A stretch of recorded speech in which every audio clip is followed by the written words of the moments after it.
Well, welcome back to the podcast. We are on episode 28, and today I'm talking about ADHD and eating disorders.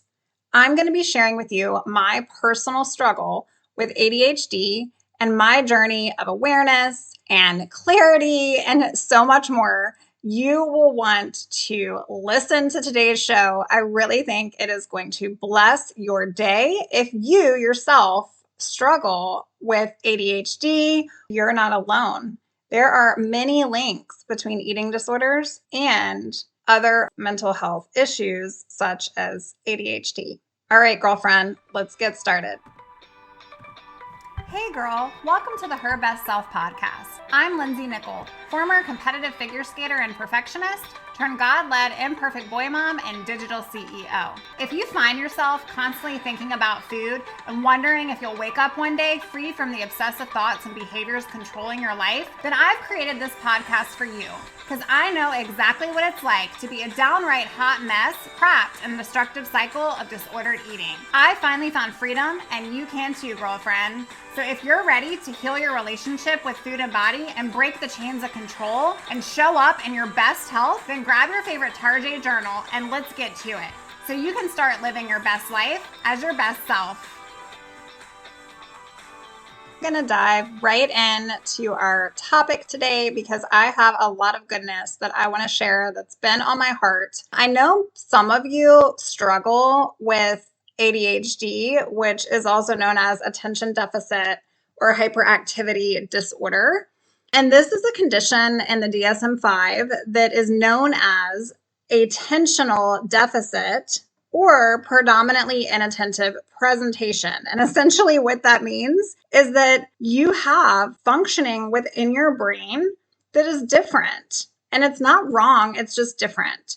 And it's really important to understand the connection with your eating disorder and eating disorder recovery or disordered eating in general, and how the ADHD brain, if you live with an ADHD brain and an eating disorder brain, more disruption to your life. And it really is important to understand the connection between the two because rarely do mental disorders and illnesses appear alone or appear by themselves. And so for the longest time, I will say I did not get diagnosed with ADHD until I was 30, I believe.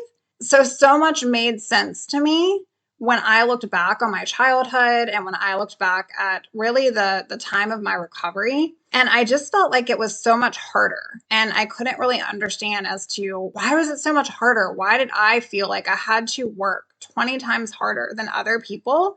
And this was in life, this was in work, this was in recovery, this was just in all the things to finally get to healing. And so when I realized and I had this awareness of I'm not wrong being different. My brain is just different and I can embrace the difference and I can leverage my ADHD brain to work for me instead of making it harder and sitting in the space of being naive with the journey and the struggle. And I will say that awareness was something that was super important because even today, I can struggle with some of the tiny tasks that it can take a regular person without ADHD to complete. And instead of beating myself up over it, I have learned to really embrace it and approach holistic healing. And when I say holistic, I look at it as approaching the entire mental state, my entire mental state, right, of healing. And in order to really heal from an eating disorder, we have to be able to really heal from other mental things that are exhaustive in our life. And mental health issues, they cohabitate. It's very common for someone with an eating disorder, maybe yourself, to experience high anxiety, to experience depression, to experience ADHD, to experience OCD and compulsive disorders. All of that is very commonly associated with those with an eating disorder. In fact, numerous studies show that individuals with ADHD are anywhere between a 3 to a 6% times the average rate for developing an eating disorder than someone who doesn't have ADHD. So today I want to break down a little bit about my story. I want to share my experience and going through navigating healing and understanding my brain at literally my 30s. And then also share with you a path forward. If you're struggling with ADHD and you're really not sure where to go from here, or maybe you're in the recovery process and you're wondering, like, why does this feel so hard? Maybe some things today will help shed some light for you. And I want to preface the episode today because I just want to share this is personal journey only. This is my personal journey. Yes, I am a practicing eating disorder recovery coach. I absolutely adore my private clients. We have wonderful relationships, and I have had so much success in helping women navigate recovery from eating disorders and find true and lasting freedom from eating disorders. But in no way do I pretend to be clinical. In fact, I actually prefer not to be because I'm able to coach you with the here and now versus going into layers of trauma, et cetera, et cetera. But I wanted to talk about this subject because I feel like it is so overlooked and it's so linked, in my personal opinion, to eating disorders. And so it's something that I didn't want to sit on. I wanted to share my personal journey in my diagnosis. Studies have said strong link between ADD, ADHD, and an eating disorder. When you think about ADHD, and maybe there's a couple of you who you don't know much about ADHD. Maybe you don't have it yourself. So I want to break down a little bit about ADHD and what happened in my own life. So growing up, I constantly talk about my figure skating world and the desire for perfection. I am very passionate about speaking about this because I know many of you are either retired athletes, you were gymnasts, you were dancers, you were skaters, you did some sort of sport growing up, which honestly is probably why you're still here in my space, because you can relate on many levels. The pressure of those things and the desire to want to be perfect, the desire of that self-accomplishment and achievement. And that is very tightly linked with eating disorders. One thing about attention deficit is that when I was growing up, I didn't realize that I was feeling never good enough because I had this constant state of pressure on myself and this anxiety. I would be doing schoolwork and I would have anxiety during testing. I would never perform well when I was competing against others. But if I had a blanket sheet of ice and I was skating by myself or during practice sessions, I was unstoppable. But when it came to other people watching me or scoring me, or really any way for me to get into my own head and think for too long, I always felt like I was never good enough. And controlling my body, controlling my weight, restricting my food for me gave me that success. It was like a dream. It was something that I could control. I could literally control every single ounce of food that went into my body. And I truly believed that I wasn't good enough and I didn't deserve certain things, i.e. food, desserts, carbs, anything that I somehow warped in my mind to believe was bad. I felt like I seriously was different than everyone else and I wasn't good enough.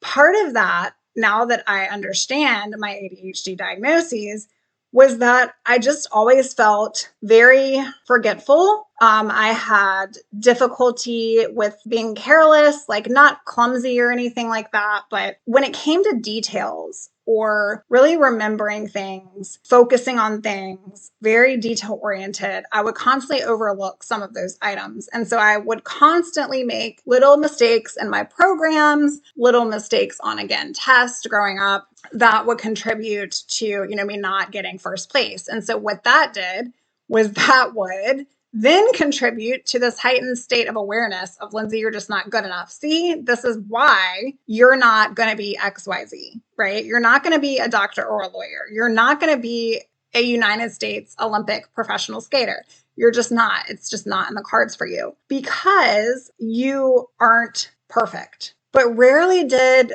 I even sit with myself long enough to go, I struggle with like mental processing and I struggle with impulse control.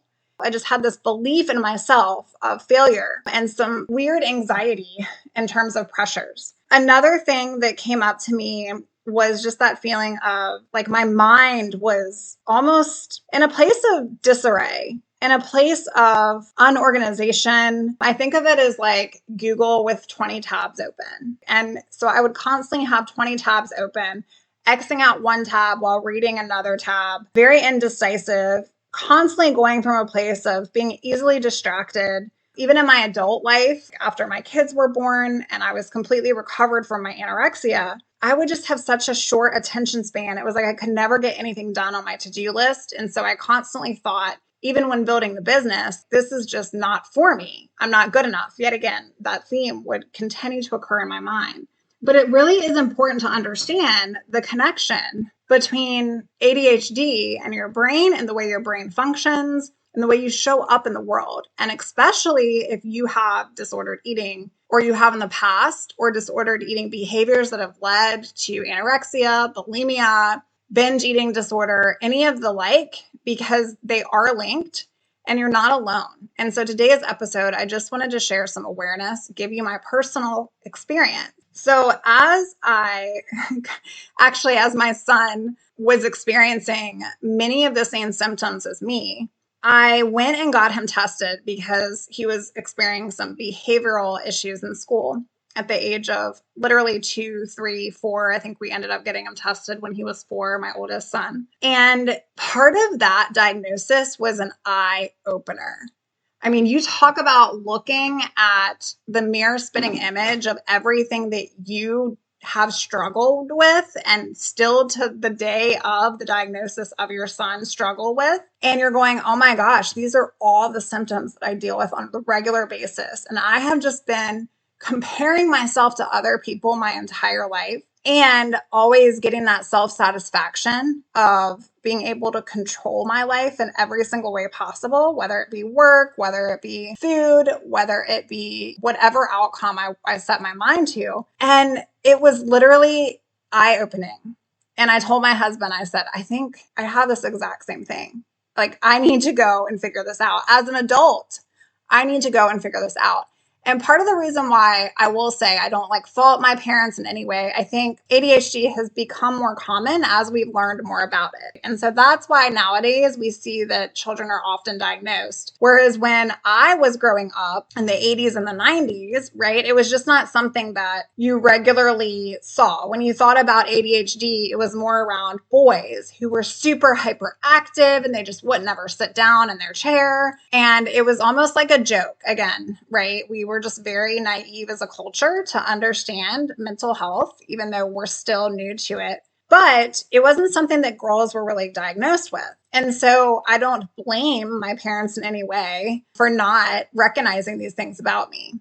But to this day, I know obviously it was genetic. I feel like my mom shows tendencies of it as well. And so when I actually went to my doctor and said, I think that I'm struggling with this, it was hard because my brain was telling me that, no, Lindsay, you're just not able to run a business like this person over here. Or Lindsay, you're just not good enough. Remember, it takes you a lot longer to sit down and take an exam. Right? This was when I was going through my master's. This is when I was getting my certifications. Like, it just seemed like it was so hard. It felt so hard. Why was it so hard?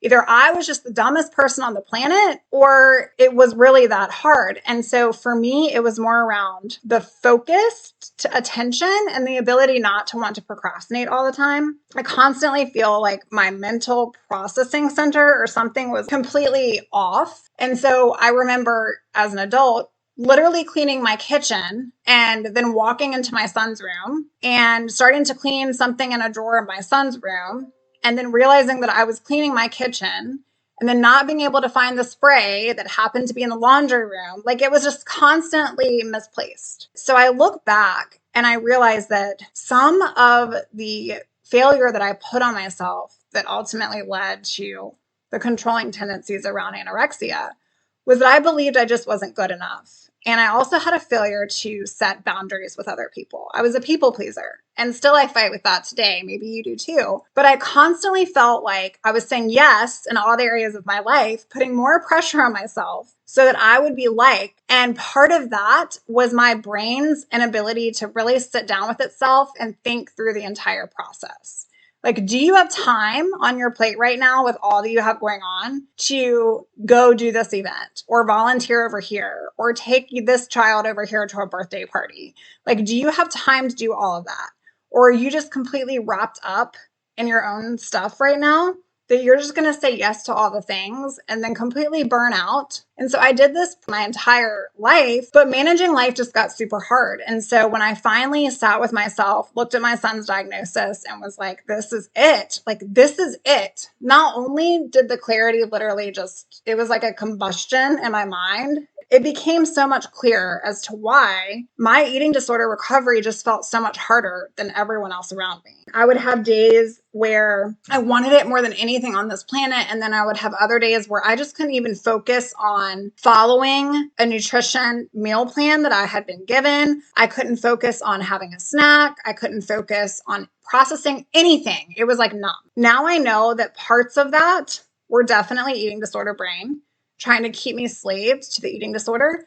But other parts of that, those were those neurochemical and psychological and biological and genetic reasons of the ADHD brain with my eating disorder brain coexisting together. And so I share this today because if you struggle with careless mistakes, you have difficulty with details, or you're overlooking things, you feel unorganized, you feel like your mind is just in this constant state of Google tabs and unawareness and cloudiness and indecisiveness, and you're daydreaming and you want all these things, but you're easily distracted on all these things, and you have a short attention span, and you hear me and you're like, wow, you're talking to me right now. And you just don't understand that that could be the way that your brain functions. And it doesn't mean it's bad, right? Just like food isn't good and bad, it's just different. It's just different. And so what I've learned in my ADHD diagnosis, I feel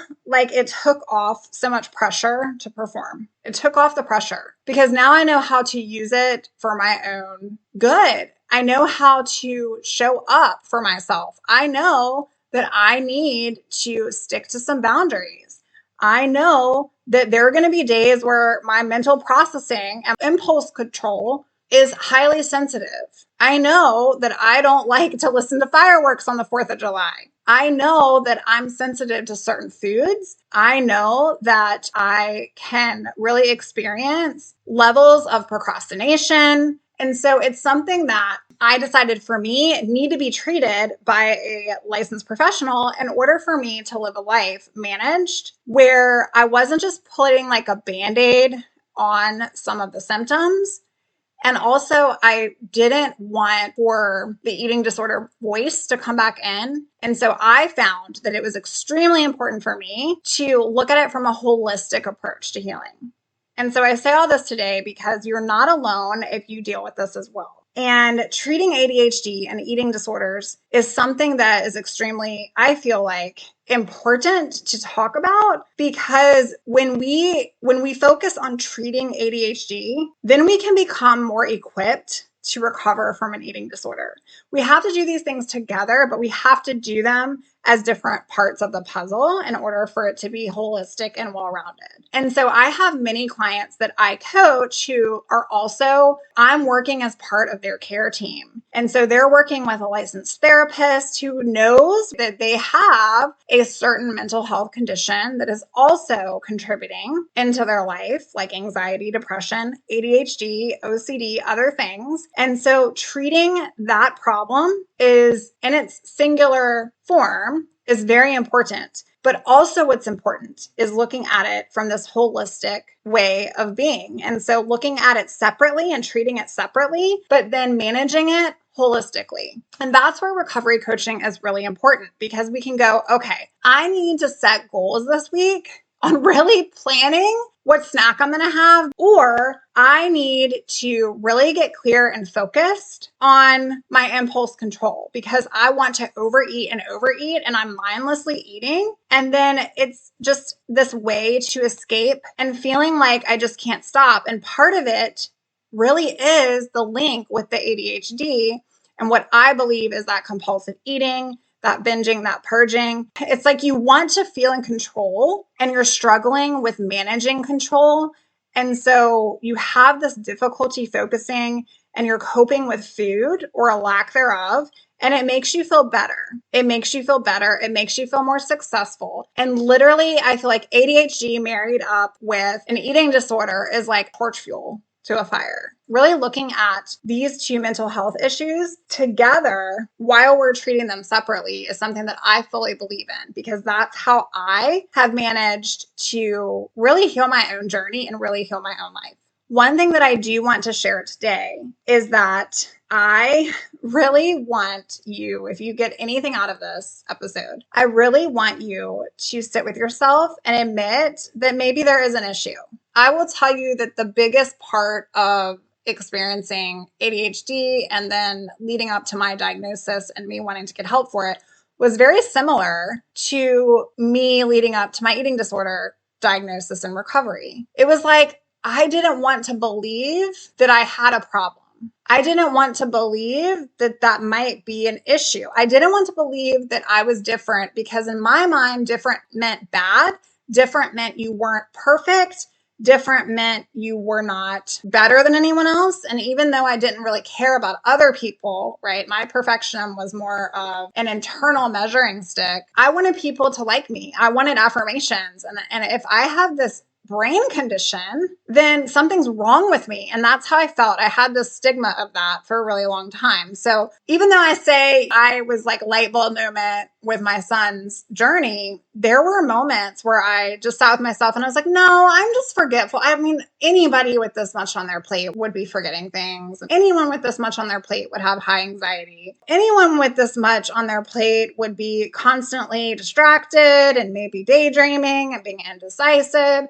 And then I realized, okay, do I want to get stuck in that place of not even acknowledging it's a problem? Because that's the first step, right? That's the first step. And the reason why I wanted to talk about this today is because maybe you're there with ADHD or some other mental health issue that you're experiencing, like anxiety or depression. But maybe you're really there with your eating disorder. Maybe that your first step is acknowledging that there are some things that you are struggling with. And it doesn't mean that you're bad. So the first thing I want you to strip is that identity, that label. Okay. You are worthy just because you are. I say that all the time on the podcast.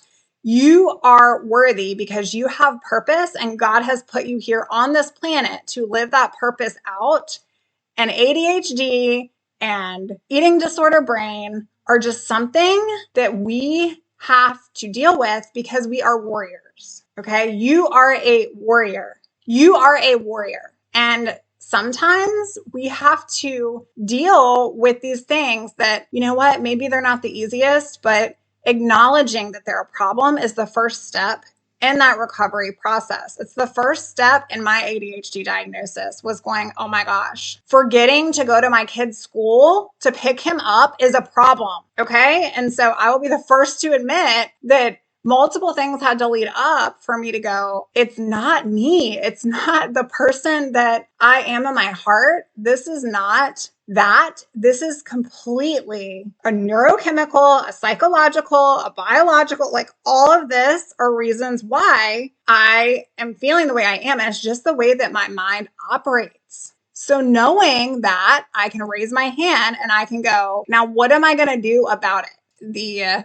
Community Health Network talks about ADHD is connected to that brain's reward system. And a study showed that images of food stimulated the brain's reward center at higher levels in people with ADHD than in people in the same study who had not been diagnosed with ADHD. And so this could be why that the brain responds to an increase in risk of developing an eating disorder in those that have ADHD.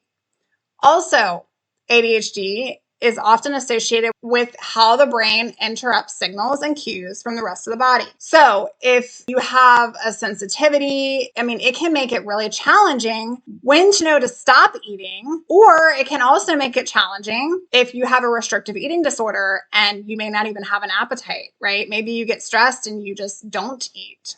And then another thing about hypersensitivity, I kind of shared about it with my own journey. Maybe you have more difficulty eating certain type of foods. Maybe you feel like in physical situations, senses wise, such as like a smell, taste, any of that, like surrounding environment gives you some anxiety. And so all part of this is part of the root cause of ADHD and how sometimes this can be linked with eating disorder behavior. So lastly, but not least, I just want to share that this is okay. There's hope. Yes, you may have that ADHD brain that doesn't produce enough dopamine. And so it reacts in this reward type deficiency. And this literally causes you to seek satisfaction from food, or it causes you to have a food-like stimulation that increases these dopamine levels, or it causes you to restrict to build up reward sensitivity because it's rewarding and it's satisfying when